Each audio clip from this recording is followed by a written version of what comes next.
So Real Madrid has done it again.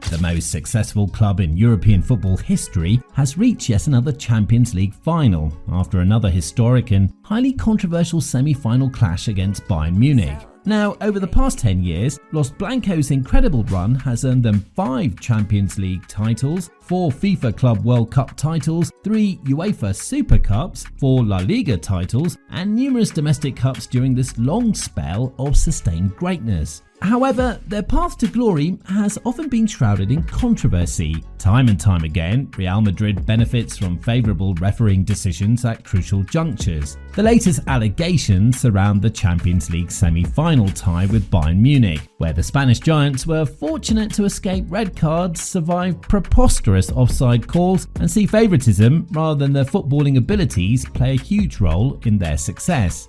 Well, this has reopened the age-old debate. Is Real Madrid's unparalleled success partly due to systematic bias and favouritism from corrupt officiating? Or are the footballing gods always in favour of the famous white and gold? So in this video, we'll dive deep into these allegations and examine whether there is any truth to Real Madrid's corrupt-reliant success. Now, the allegations of referee bias against Real Madrid began longer than you would expect, but they've re-intensified after the latest string of controversial calls going their way. Now let us be honest, it's not just a coincidence that these decisions keep happening in Los Blancos' favour. Of course, these match-fixing allegations towards Real Madrid are nothing new. In fact, they date back as far back as the club's inception over 120 plus years ago. These claims gathered steam during Spain's General Franco dictatorship era from 1939 to his death in 1975. Critics pointed to Real Madrid being the regime's team,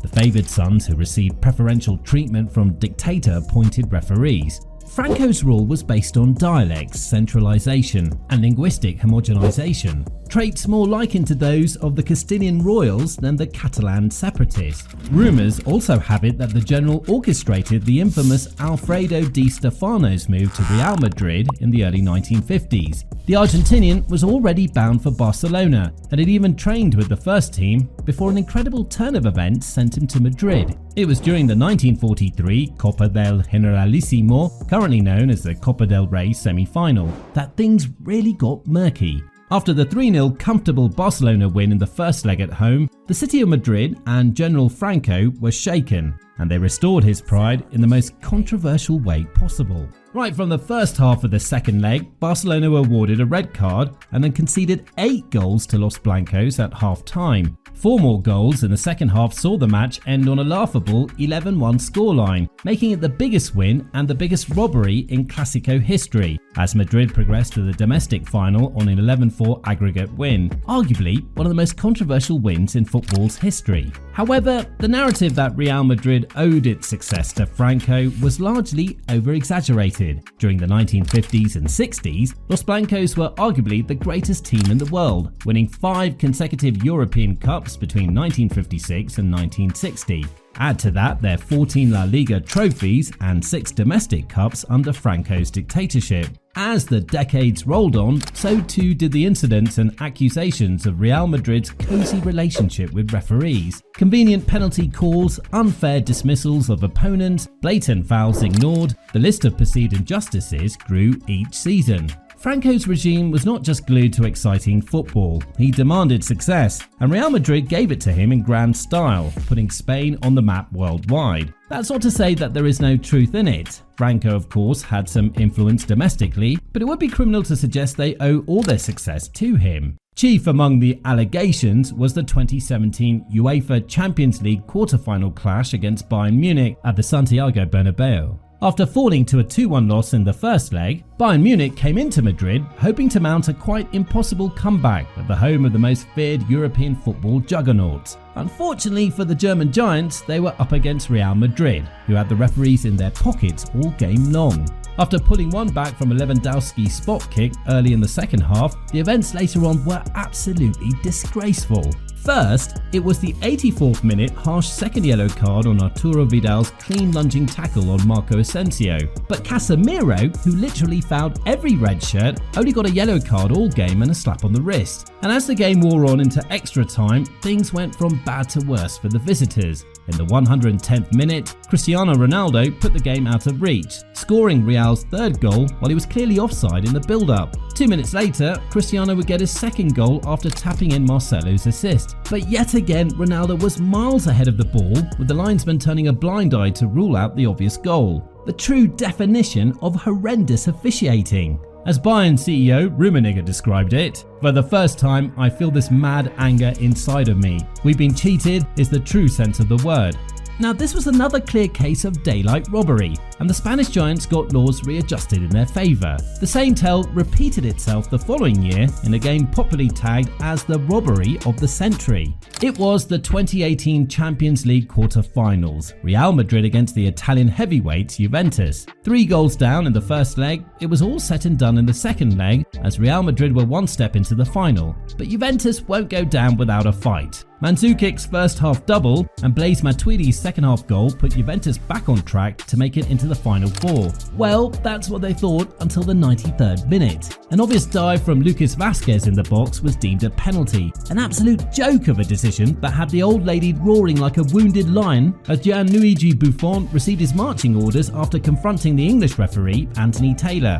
Ronaldo converted the penalty spot as Juventus travelled back home to Turin with tears and a broken heart. In Buffon's words, to award such a doubtful penalty just ahead of the final whistle and destroy the work of a team who gave absolutely everything, you have to have a refuse bin instead of a heart. Now, even with the advent of the video assistant referee, Real Madrid's robbery has reached a new low. During the 2024 La Liga campaign, Madrid benefited from a string of favourable calls that caused outrage from rival fan bases. Remember Lamine Yamal's flick that clearly went past the goal line but was ruled out in the 3-2 win over Barcelona, or the terrible VAR calls in the 3-2 controversial comeback win over Almeria at the Santiago Bernabeu. The referees were hell-bent on ensuring Real Madrid's victory every game. And even though their Champions League semi-final against Bayern Munich was an exceptional game in both legs, it ended with one of the most controversial refereeing decisions I've ever seen. Down 2-1 in the game's dying embers, Bayern Munich launched everything they had at the resilient Madrid defence, and Matthias de Ligt finally found their equalising goal.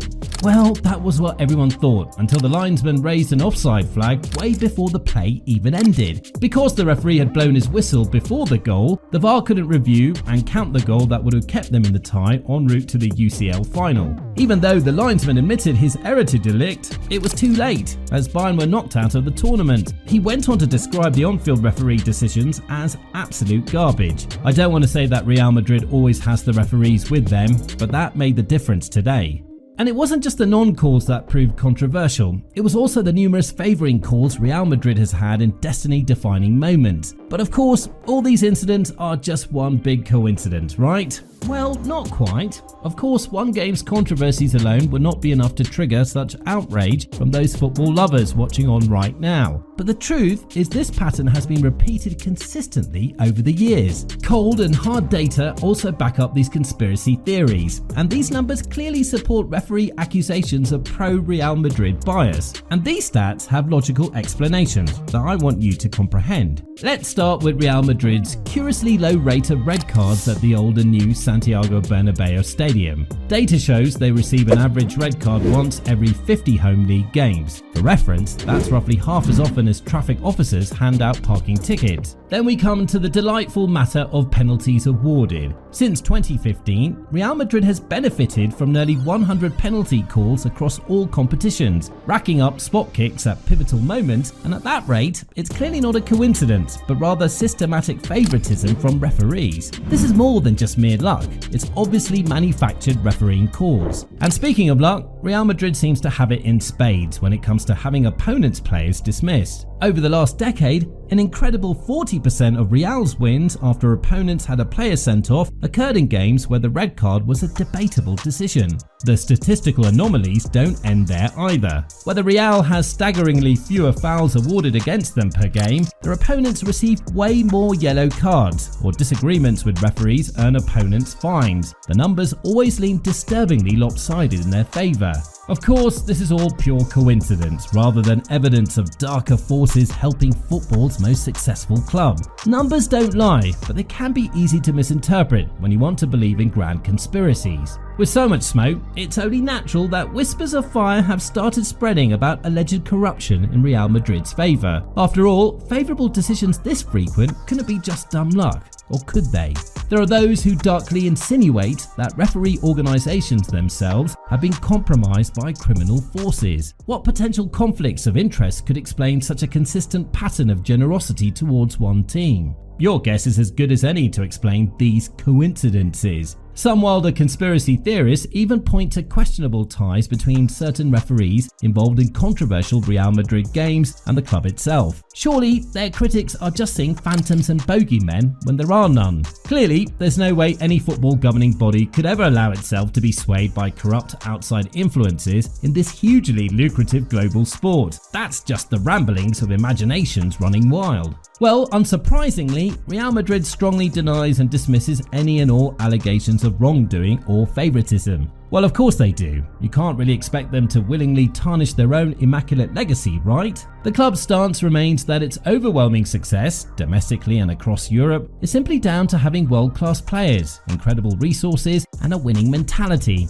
It's surely just a coincidence that refereeing decisions seem to repeatedly fall their way too. As for the corruption insinuations, Real have waved those tears away as merely sour grapes from frustrated opponents and rival fan bases. Why, the very idea of impropriety is simply laughable to their ears. Those pesky stats and incidents must all have alternative explanations. So there you have it, the long-running saga of Real Madrid, referees, and a seemingly endless trove of eyebrow-raising controversies. On the one hand, serious statistical and empirical evidence suggests that Spain's officiating is rotten. On the other, the desperate cries of coincidence from Real Madrid and their supporters, who simply have no plausible explanation for such an enormous body of alleged misdeeds other than raging biased conspiracy theorists. So, where does the truth lie? Well, the honest answer is that we may never know for sure, but in the cozy halls of power, one truth is evident. Real Madrid always cements its path to glory with favours or fouls, apparently unbothered by distracting notions like fairness or partial treatment from officials. Over the years, we've examined a long pattern of controversial calls favouring Real Madrid.